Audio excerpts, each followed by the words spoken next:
Hi dear friends, welcome back to Dhanya's classroom. It's me Dhanya. Today we are going to explain the continuation of our fourth chapter, landscape analysis through maps. കഴിഞ്ഞ ക്ലാസ്സിൽ നമ്മൾ 4 figure ഗ്രിഡും 6 figure ഗ്രിഡും explain ചെയ്ത് കഴിഞ്ഞതാണ്. ഇനി നമുക്ക് പഠിക്കാനുള്ളത് contour ലൈൻസിനെ പറ്റിയിട്ടാണ്. നമുക്ക് പഠിച്ചു തുടങ്ങാം. What is contour line? Contour lines are the imaginary line drawn on map connecting places having equal elevation from the sea level. സമുദ്രനിരപ്പിൽ നിന്ന് ഒരേ ഉയരത്തിലുള്ള പ്രദേശങ്ങളെ തമ്മിൽ ജോയിൻ ചെയ്ത് വരയ്ക്കുന്ന സാങ്കല്പിക രേഖയാണ് കോണ്ടൂർ രേഖകൾ. Do you understand? Contour lines are the imaginary lines joining places having equal elevation from the sea level. ഇവിടെ ബോർഡിൽ ഞാൻ വരച്ചു വെച്ചിരിക്കുന്നത് ഒരു കോണ്ടൂർ ലൈൻ ആണ്. ഇത് നിങ്ങളുടെ ടെക്സ്റ്റ് ബുക്കിൽ നോക്കിയാൽ നിങ്ങൾക്ക് കാണാൻ പറ്റും. Then along with that contour line, ഇവിടെ ഞാനിവിടെ numbers വെച്ചിട്ടുണ്ടല്ലോ. Actually that is not numbers. That is the respective altitude of that region. The respective altitude will be marked with each contour line. These are called contour values. Contour മൂല്യങ്ങൾ എന്നാണ്. എന്ന് വെച്ചാൽ പ്രദേശത്തിന്റെ ഉയരമാണ് ഇവിടെ രേഖപ്പെടുത്തിയിട്ടുള്ളത്. ഇതിനെയാണ് കോണ്ടൂർ മൂല്യങ്ങൾ എന്ന് പറയുന്നത്. Then we can find out the altitude of the place with the help of this contour values. ഈ കോണ്ടൂർ വാല്യൂസിന്റെ സഹായത്തോടു കൂടി നമുക്ക് ആ പ്രദേശത്തിന്റെ ഉയരം എത്രയാണ് എന്ന് കൃത്യമായി മനസ്സിലാക്കാൻ സാധിക്കും. The difference between the value of two adjacent contours are called contour interval. എന്താ പറഞ്ഞത്? The difference between the values of two adjacent contours. ഇങ്ങോട്ട് നോക്കിയേ, ഇവിടെ 100 ആണ്, ഇവിടെ 200, 300 എന്ന് വെച്ചാൽ രണ്ട് കോണ്ടൂർ അടുത്തടുത്ത് നിൽക്കുന്ന രണ്ട് കോണ്ടൂറുകൾക്കിടയിലുള്ള മൂല്യ വ്യത്യാസത്തെ പറയുന്ന പേരാണ് കോണ്ടൂർ ഇടവേള, കോണ്ടൂർ ഇന്റർവൽ എന്ന് പറയുന്നത്.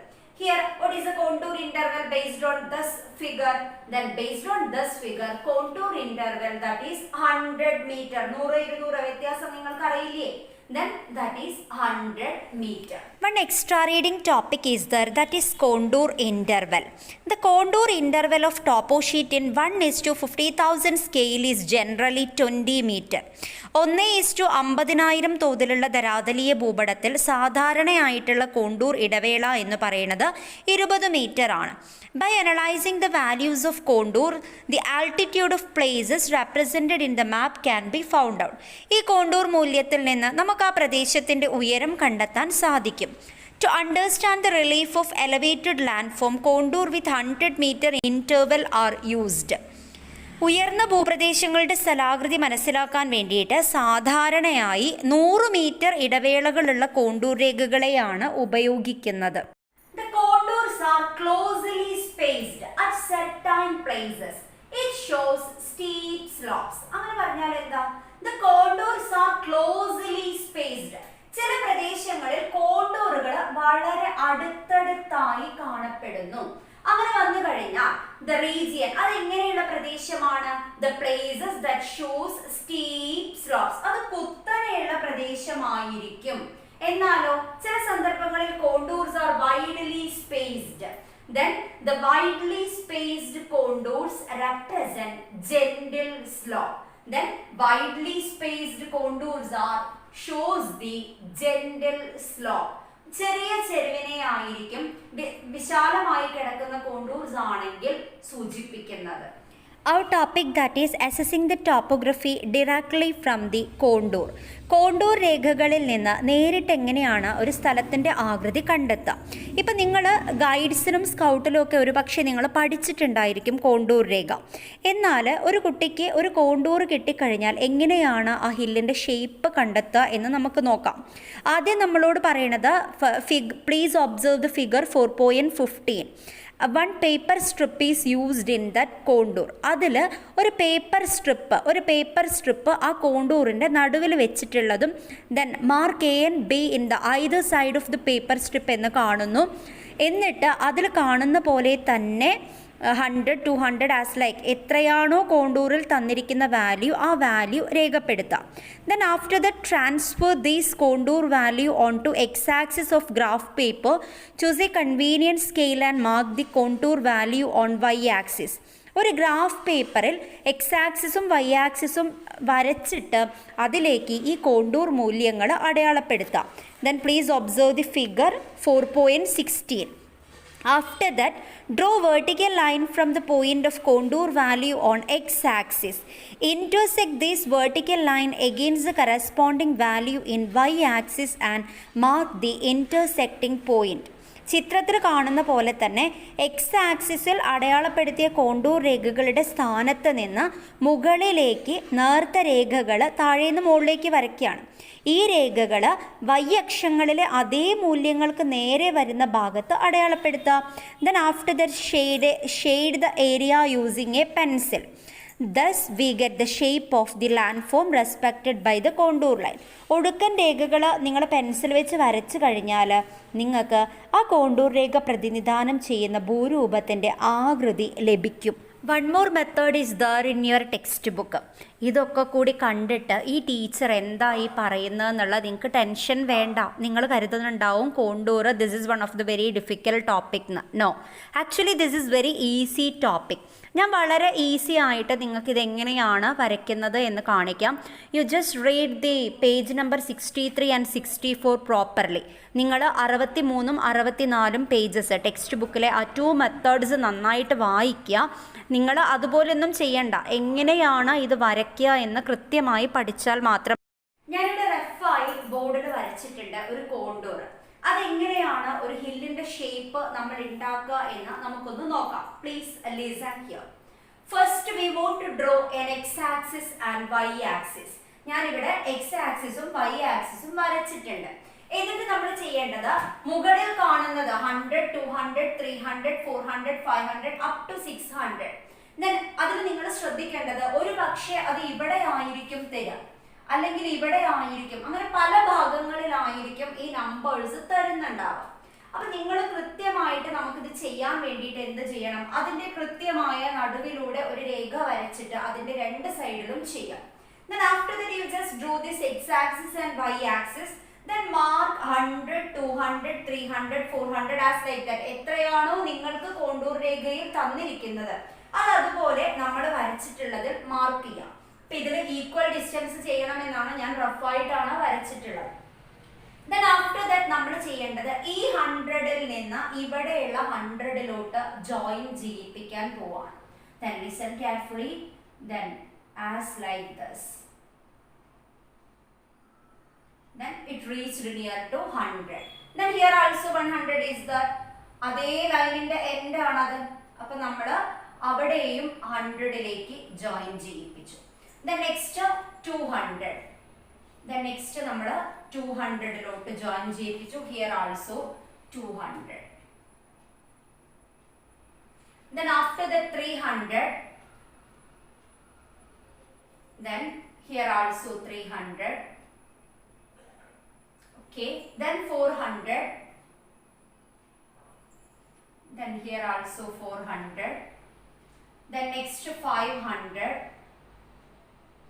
Here also 500. Then after that last that is 600 in this contour. That's why we want to draw the 600. Then how we construct that shape of the hill? നോക്കിക്കോ, ആദ്യം നിങ്ങൾ ചെയ്യേണ്ടത് ഇവിടുന്നാണ് തുടങ്ങേണ്ടത്. ഇവിടുന്ന് തുടങ്ങിയിട്ട് then first want to touch on 100. After that 200. Then 300. 400. Sorry. Then 400.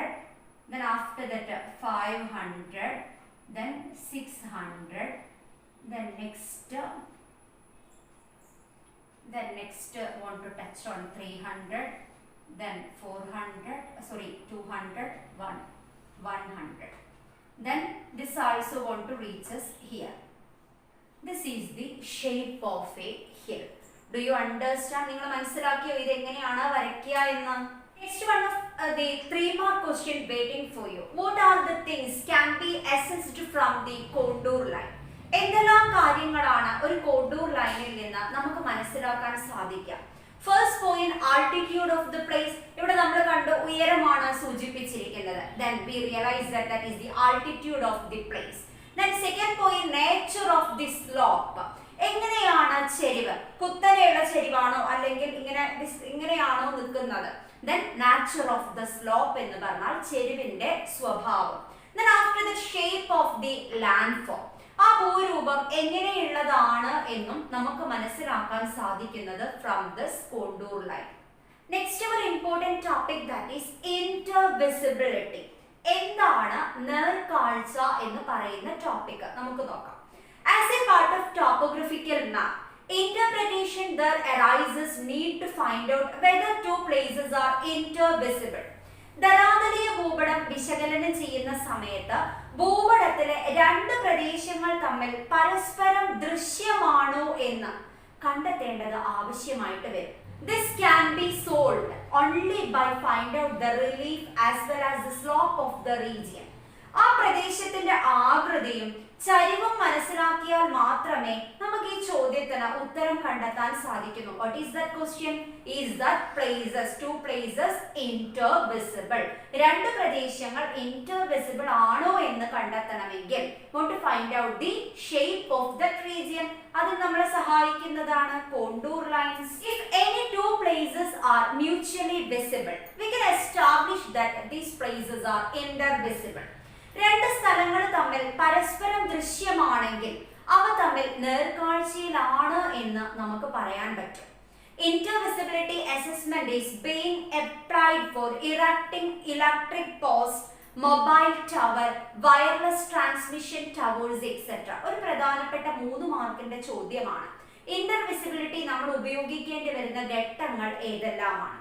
Then intervisibility assessment is being applied for erecting electric post.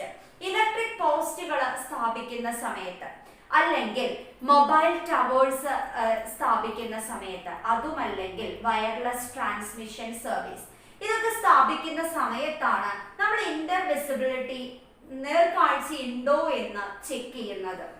One figure is there in your textbook, figure 4.22. അതെങ്ങനെയാണ് ഇന്റർവിസിബിലിറ്റി കാണുന്നത് എന്ന് ഞാൻ വരച്ചത് നമുക്ക് നോക്കാം. ഞാൻ റഫ് ആയിട്ടാണ് വരച്ചിട്ടുള്ളത്, അതുകൊണ്ട് തന്നെ അതിൻ്റെതായ പ്രശ്നങ്ങളുണ്ട്. നിങ്ങൾ ടെക്സ്റ്റ് ബുക്ക് കൂടി നോക്കണം ചെയ്യുന്ന സമയത്ത്. Please observe. ദെൻ ഫസ്റ്റ് 800 വരെയാണ് ഡിഗ്രി തന്നിട്ടുള്ളത്, ആൾട്ടിറ്റ്യൂഡ് തന്നിട്ടുള്ളത്. അപ്പൊ ഞാനിത് കൃത്യമായിട്ട് വരച്ചു വെച്ചിട്ടുണ്ട്. ദെൻ ആഫ്റ്റർ ദറ്റ് ഇന്റർവിസിബിലിറ്റി കാണാൻ വേണ്ടി പറഞ്ഞിട്ടുള്ള places S, R, Q, P. PQRS ആണ് നമ്മൾ കണ്ടുപിടിക്കേണ്ടത്. Then your responsibility, try to find out these alphabets are situated in which altitude.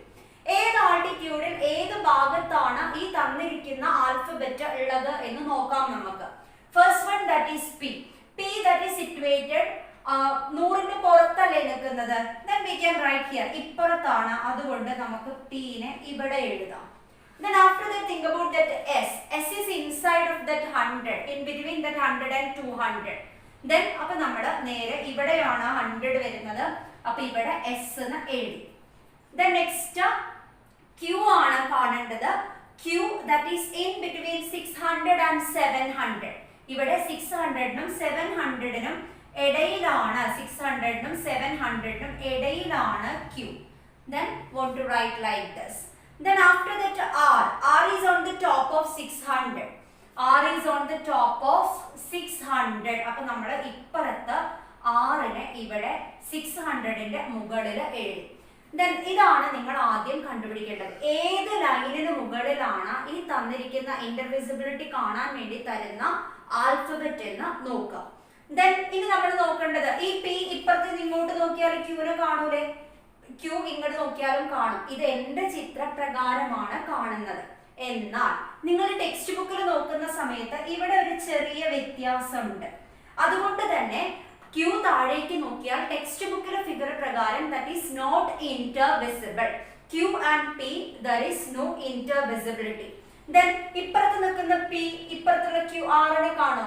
No, not intervisible. Is it possible to observe that Q and R together? No, Q R തമ്മിലും കാണുന്നില്ല. But R and S that is intervisible. അത്രയേ ഉള്ളൂ ഇതിൽ കണ്ടുപിടിക്കാൻ വേണ്ടിയിട്ട്. നിങ്ങളുടെ text ബുക്കിന്റെ next പേജിൽ ചോദ്യം തന്നിട്ടുണ്ട്. ഇതുപോലെ തന്നെ നമ്മളോട് കണ്ടുപിടിക്കാൻ വേണ്ടിയിട്ടുള്ള ഒരു question. Then remaining part of the chapter, that is toposheet interpretation. Toposheet interpretation എന്ന ഭാഗം നമുക്ക് അടുത്ത ക്ലാസ്സിൽ ചെയ്യാം. ദെൻ ഇപ്പൊ എനിക്ക് പ്രധാനപ്പെട്ട കാര്യം നിങ്ങളോട് പറയാനുണ്ട്. നിങ്ങളിൽ 75% ആളുകളും എൻ്റെ ക്ലാസ് കാണുന്നത് സബ്സ്ക്രൈബ് ചെയ്യാതെയാണ്. നിങ്ങൾക്ക് താല്പര്യം ഉണ്ടെങ്കിൽ, ക്ലാസ് കൊള്ളാമെന്ന് തോന്നുകയാണെങ്കിൽ please don't forget to subscribe my channel. നിങ്ങൾ ലൈക്ക് ചെയ്യണം, ഷെയർ ചെയ്യണം, കമന്റ് ചെയ്യണം. Then thank you for watching my class.